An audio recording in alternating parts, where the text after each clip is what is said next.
The stars were quiet, yet silence never meant peace. Fleets moved in the dark void, metal wings cutting across the black like knives, and in the center of it all was a planet the galaxy had fought over for centuries.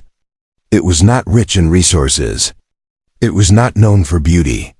Yet it sat in a position every empire wanted, and because of that, war never ended. The humans had not been part of this fight. For most of their short history, they were overlooked, seen as too young, too weak, and too fragile compared to the great alien dynasties. They had built ships, yes, but none that could rival the massive dreadnoughts of the Queen's armies.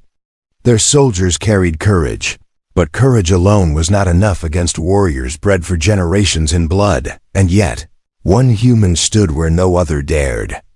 His name carried no weight in the stars.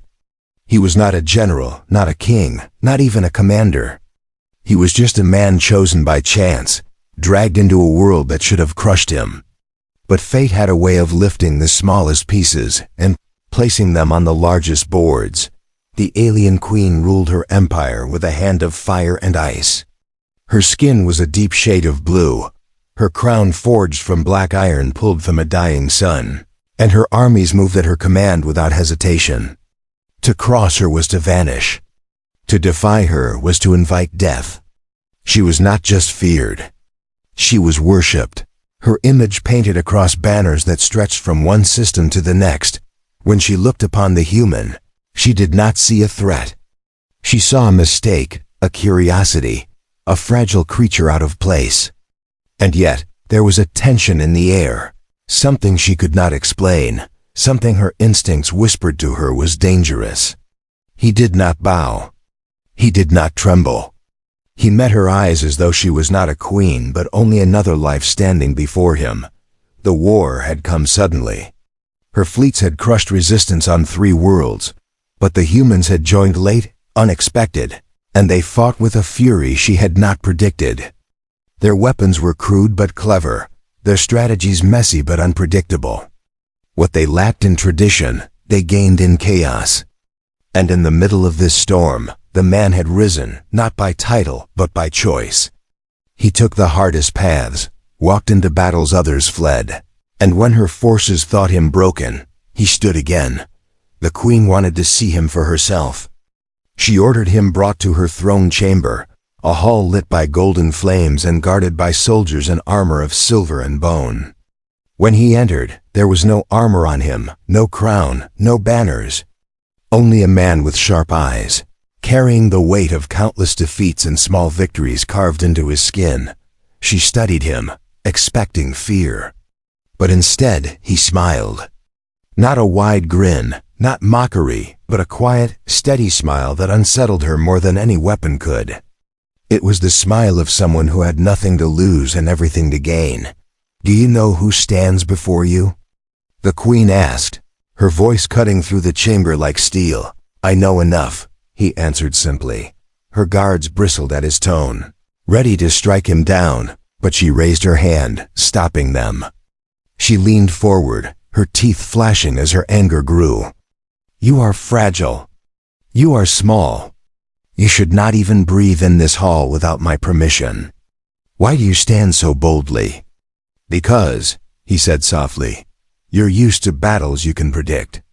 You're used to enemies who fear you before the fight even begins. I'm not one of them." It was madness to speak so. Every alien who had stood in this place had bent the knee, whispered prayers, begged for life. But he stood as if this hall belonged to him. For the first time in years, the queen felt a flicker of something she had not known in war doubt. The flames along the walls crackled. The silence deepened. And in that moment, it was not fleets or empires that mattered, but 2 beings facing each other. One, a queen who had never been denied. The other, a human who refused to surrender. What neither yet understood was that this meeting would not end with words alone. His first act, his first attempt, would shake her throne and alter the path of the war forever. The queen's eyes narrowed, sharp as blades, as she studied the human who dared to stand so calmly before her throne.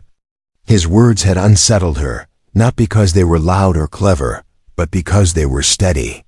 He was not shouting, not boasting, not trembling. He simply spoke as though truth carried its own weight. That calmness pressed against her pride like a knife. She rose slowly, the black iron crown glinting in the firelight, her tall figure casting a shadow that stretched across the marble floor. Her guards shifted uneasily. Many had never seen her stand in anger. They had only seen her enemies kneel. Yet here was a human, fragile by every measure, looking at her as if she were only flesh and blood. "You speak as though you know me," she hissed, stepping down from her throne. Her footsteps echoed through the grand hall. "But you are nothing. A stray child of a broken species. I could end you with a breath." The man tilted his head slightly, meeting her rage with silence. He did not move when she came closer, close enough for him to see the veins of silver that ran beneath her blue skin, close enough to hear the faint hiss of power radiating from her crown. "You're welcome to. Try," he finally said. The words struck like sparks in dry grass. The guards raised their weapons, but once again, the Queen's hand held them back. She wanted to hear more. She wanted to understand this strange fire in him. "What is your name, human?" she asked. He paused, then answered, "Marcus." It was a simple name. Too simple for the hall of kings and queens. Yet it felt heavier than the titles of warlords. Something about the way he spoke it carried weight, as though he needed no other claim to power than being himself. "Marcus," she repeated, as if testing the sound on her tongue. "Do you know why I have not ordered your execution?" "Because you're curious," he replied. Her jaw tightened, but his answer was true. She was furious at his boldness, yet her fury was twined with curiosity.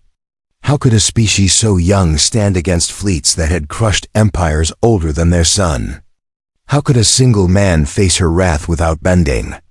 The Queen turned sharply, her voice echoing through the chamber. "If you wish to prove this strength, then I will give you one chance. A trial. Survive it, and perhaps you will show me that your words carry meaning. Fail, and your bones will join the others beneath my palace floor." Marcus did not flinch. "I accept." Her guards looked at him with open disbelief. Aliens larger, stronger, faster than him had fallen in these trials. None had walked out alive. The Queen's lips curled into a smile that showed the tips of her sharp teeth. "Tomorrow," she declared, "you will face what no human has ever faced. You will stand in the pit before my court. If you live, I may allow you to speak again. If you die, then your people will know their place." The flames roared higher as her words sealed the challenge. The guards dragged him away, but even as chains clinked around his wrists, Marcus did not lower his head. He glanced back once, meeting her gaze across the chamber, and that quiet, steady smile returned. That night, the Queen could not rest. She stood in her private chamber, staring out at the stars through windows of crystal. Her fury should have been simple. The human should have been nothing, just another insect to crush. But instead, she thought of his eyes, his calmness, and the weight of his name. Her advisors entered quietly, bowing low. "My Queen, why do you waste your time on this creature? One human cannot change the tide of war." She turned her head slightly, her silver hair glinting in the moonlight. "Perhaps," she said softly, "but I will see with my own eyes what he is. If he is nothing, then he dies. If he is something more, then we may have found a danger I did not expect." In the dungeons below, Marcus sat alone. The chains did not weigh him down as much as the silence. He was not fearless, though he appeared so. Fear was there, coiled in his chest, but it was not the kind that crushed.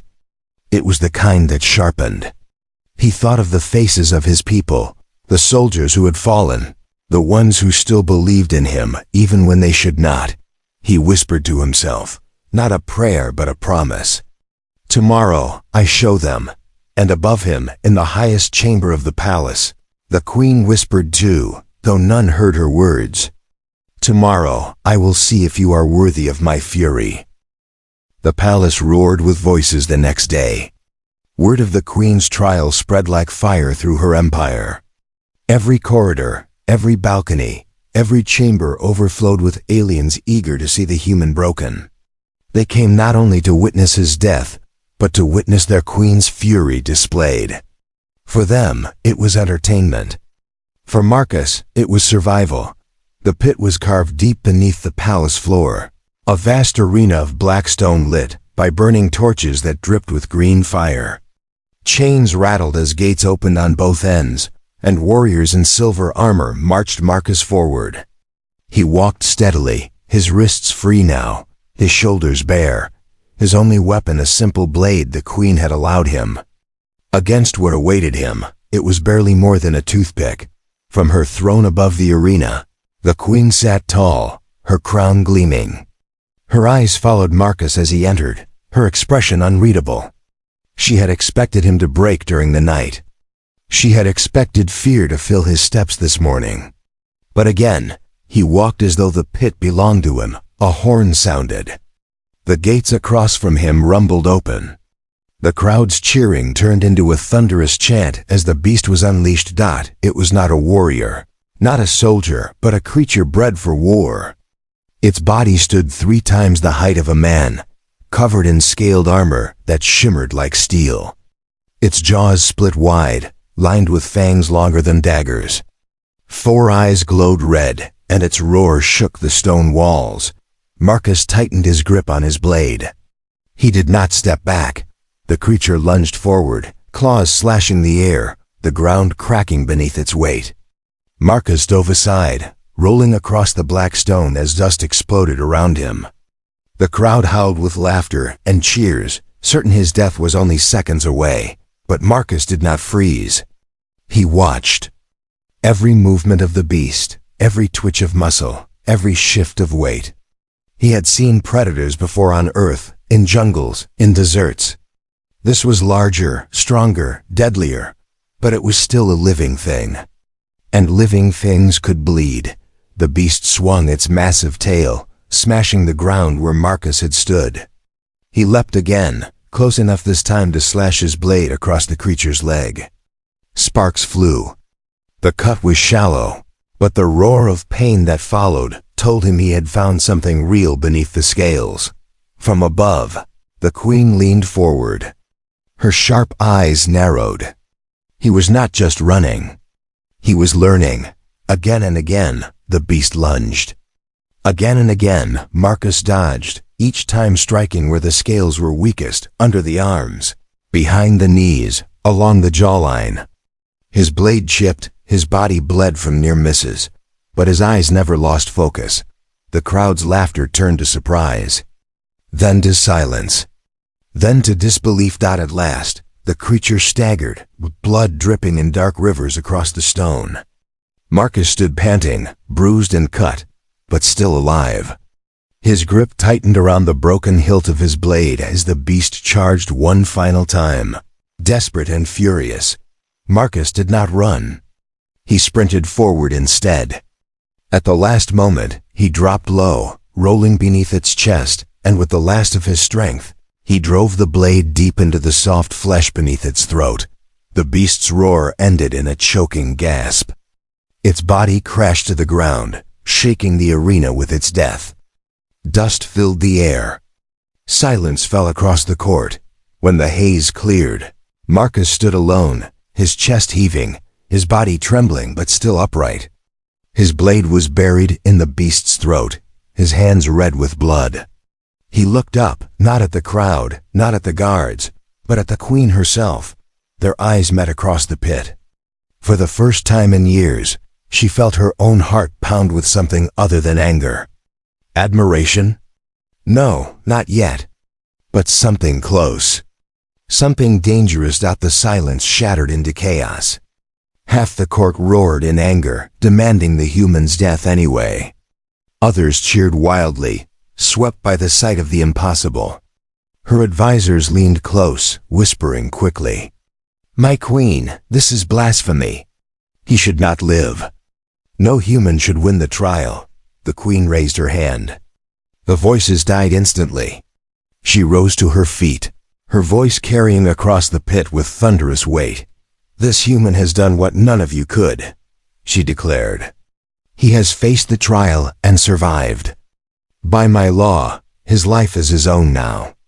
He has earned the right to stand before me again." The crowd murmured, some in fury, some in awe.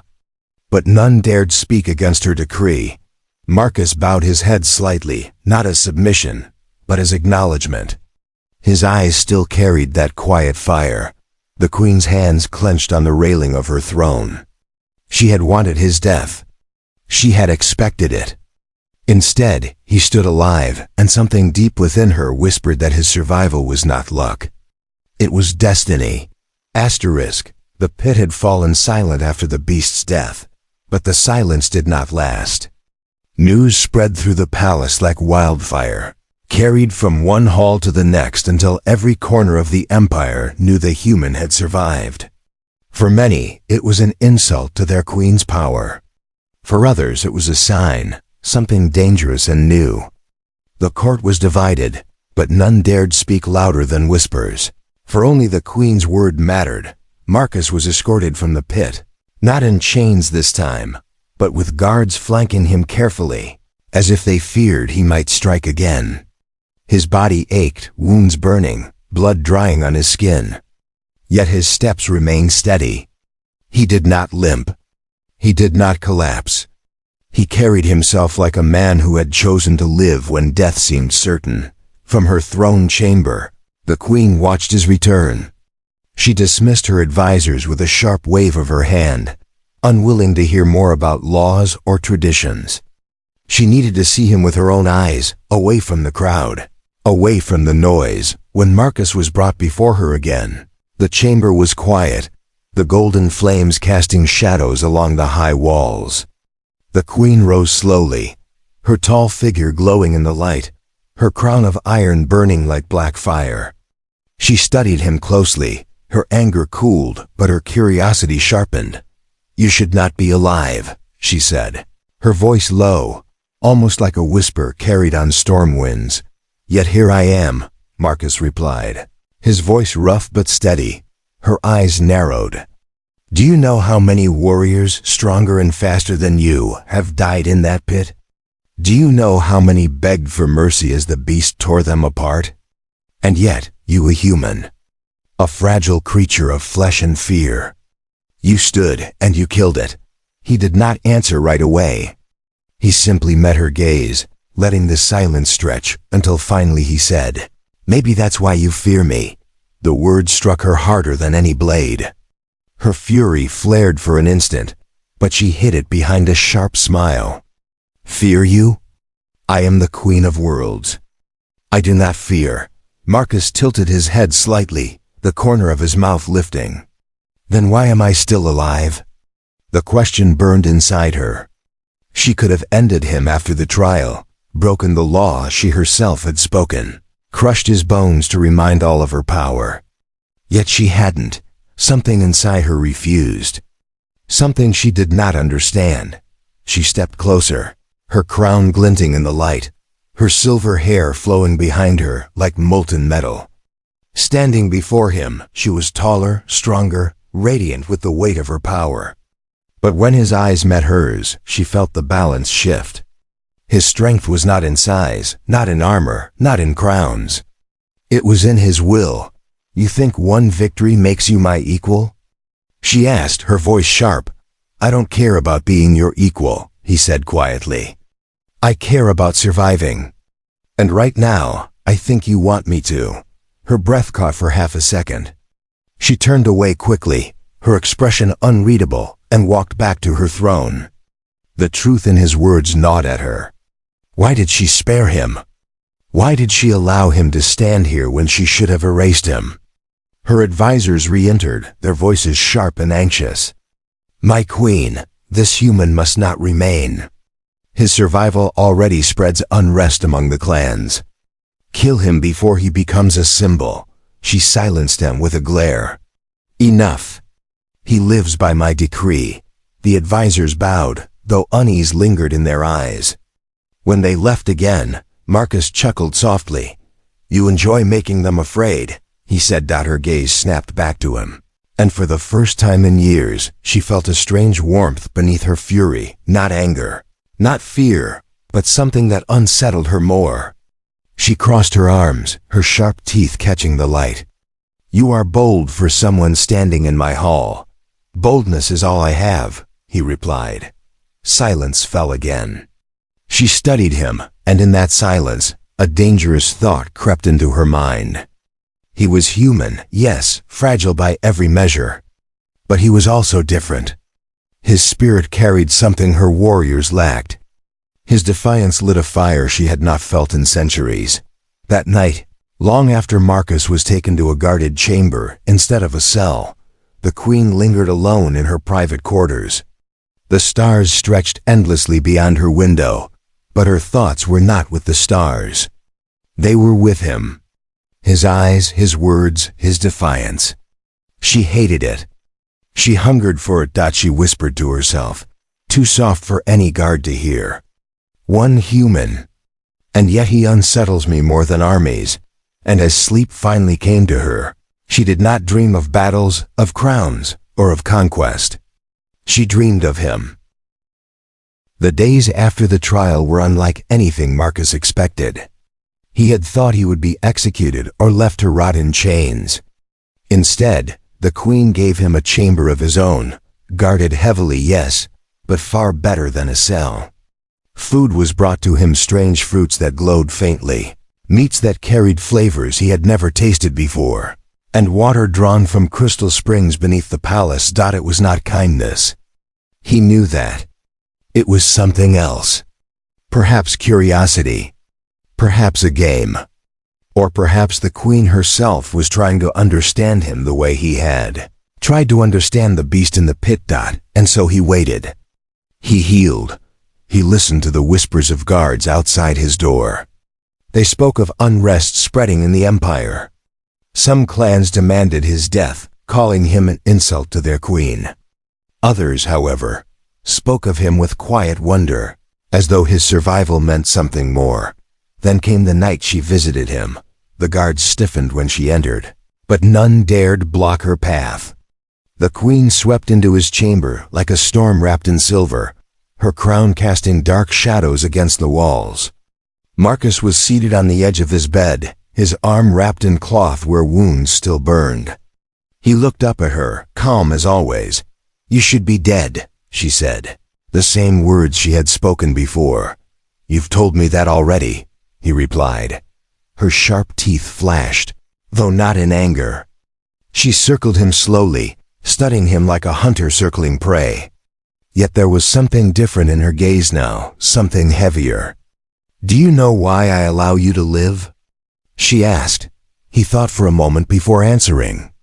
"Because you want to see what I'll do next." Her eyes narrowed, but she did not deny it. She sat across from him, the firelight reflecting off her armor, making her look like a figure carved from night itself. "You are reckless. You are fragile. And yet, when I look at you, I see something I cannot name. My people believe strength is only in power, in size, in bloodline. But you stood in that pit, and you fought as though death was nothing." "Because it was," Marcus said quietly. "If I died, then I died. But I wasn't going to give up before it happened." The queen tilted her head, her silver hair falling across her shoulder. "And do you think that makes you stronger than me?" "No," he said simply. "It makes me different from you." The silence stretched between them. She hated the truth in his words, yet it drew her closer. For centuries she had been surrounded by warriors who bowed, who feared, who obeyed. Marcus did none of those things, and that defiance stirred something inside her she could not crush. She leaned forward slightly, her voice softer than before. "Do you not fear me?" "I fear plenty," Marcus admitted. "But not you. Not anymore." The words struck her like a blade. No one had ever said them to her face. Fear was her crown. Fear was her throne. And yet, here was a man who stripped it away with nothing but his voice. She should have killed him. She should have ended his life then and there to remind the galaxy that her power was absolute. But her hand did not rise. Her eyes did not harden. Instead, she found herself caught in his gaze, the silence between them heavy with something neither wanted to name. When she left that night, she gave no order for his death. Instead, she gave an order for him to be moved closer to her own chambers, where she could watch him more closely. Days passed, and their meetings grew more frequent. Sometimes she tested him with sharp questions, trying to break his calm. Sometimes she simply sat in silence, watching him as though searching for a weakness. But each time, she found herself more unsettled. The Empire noticed. Whispers grew louder. Some said the Queen was bewitched. Others said the human carried a curse. A few even dared believe he might be chosen by fate. Her advisors pressed harder. This cannot continue, they warned. Already the clans whisper rebellion. If you let him live much longer, he will become a symbol that rivals your throne. The Queen silenced them, but doubt gnawed at her. She was not blind. She saw the way her people looked at Marcus. Some with hatred, some with awe. He was a flame, small but dangerous, and flames spread. One evening, as the sun bled red across the horizon, she stood alone on her balcony. Marcus was brought to her side, his chains removed once again. He stood quietly, watching the sky. "You do not belong here," she said, her voice low. "Maybe not," he admitted. "But neither do you, if you think about it. You've built a throne out of fear, but you don't even know why you keep sitting on it." Her breath caught, sharp as a blade to the chest. No one had ever spoken to her like that. Not an advisor, not a warrior, not even her rivals. For a long moment, she could not speak. Then, slowly, a smile touched her lips. "You are dangerous," she whispered. "So, are you," he replied. The silence that followed was not the silence of enemies. It was something else, something unspoken, something fragile and powerful at the same time. A bond neither of them had asked for, but both could feel forming, and far below, in the streets of the Empire, the people whispered of their queen and the human who refused to die. The Empire trembled. Whispers had grown into voices, and voices into roars. Across the great halls, in the marketplaces, in the training grounds, the people spoke of the human who had survived the Queen's trial and now walked beside her. Some called it an outrage, others a miracle, but none ignored it. The clans pressed their leaders for action. To them, this was a threat to the throne itself. The Queen felt the pressure every day. Her advisors warned her that rebellion was close. They demanded she kill Marcus before his shadow grew larger than her own. They reminded her of her crown, her bloodline, her duty. And yet, when she looked at Marcus, she felt a weight heavier than any crown she had ever worn. He stood before her one evening in the throne chamber, his body healed but still scarred from the pit. His eyes were steady, as they always were, but she could see the storm behind them. He knew what was happening in her empire. He knew the danger he carried by being alive. "You should end this," Marcus said quietly. Her sharp eyes narrowed. "And what?" "Me. Kill me now. That's what they want. That's what will calm your people." Her heart clenched, though her face showed no weakness. She had thought of it many times. It would be the easiest solution. End him, silence the whispers, remind the galaxy that her throne was iron, yet her hand would not move. She stepped down from her throne, her voice low and sharp. "You think I fear my own people?" "No," he said softly. "I think you fear yourself. Because if you kill me, you'll never know why you didn't do it sooner." The words struck her harder than any blade. She stood inches from him now, her crown glinting in the firelight, her breath hot with fury and confusion. "You speak as though you know me." "I see you," Marcus replied. "Not the crown. Not the Queen. You.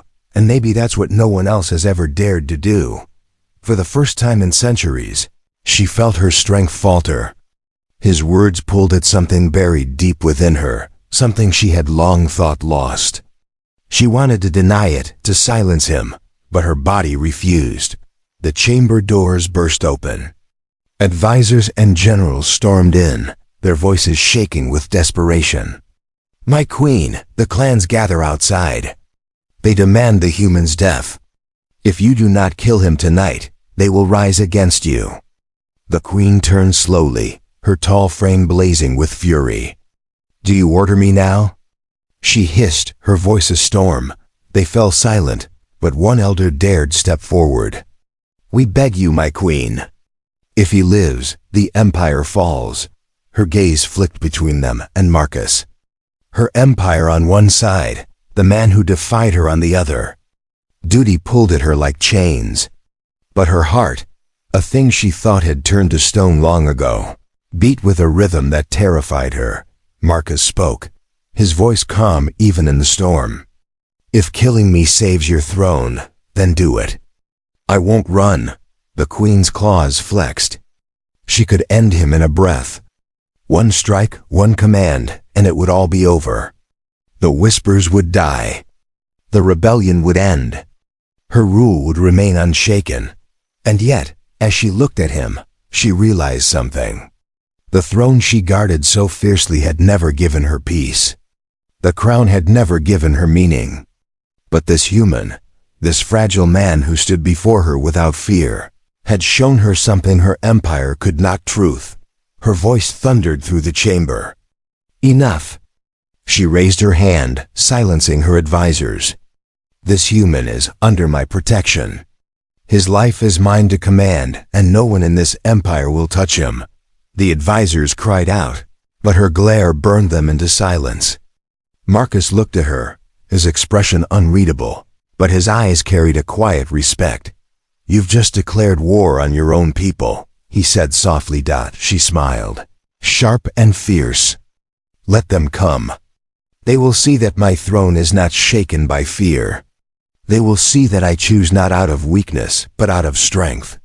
And if they cannot accept that—" Her voice lowered, her eyes locked with his. "Then they were never truly mine to rule." That night, the empire stood at the edge of rebellion. Armies gathered, voices thundered, but none dared strike against their queen. For she had made her choice, and her presence alone was enough to hold the storm at bay. In her private chambers later, she removed her crown and set it aside. For the first time, she let herself breathe freely. Marcus stood at the balcony, watching the stars. She walked to him, silent, until she stood beside him. "You've changed everything," she whispered. He glanced at her. "So have you." The silence that followed was no longer heavy with fury or fear. It was something else, something fragile but real. A bond neither empire nor crown could break. And in that moment, under the endless stars, the alien queen and the human stood together, not as ruler and subject, not as predator and prey, but as equals who had rewritten the path of destiny.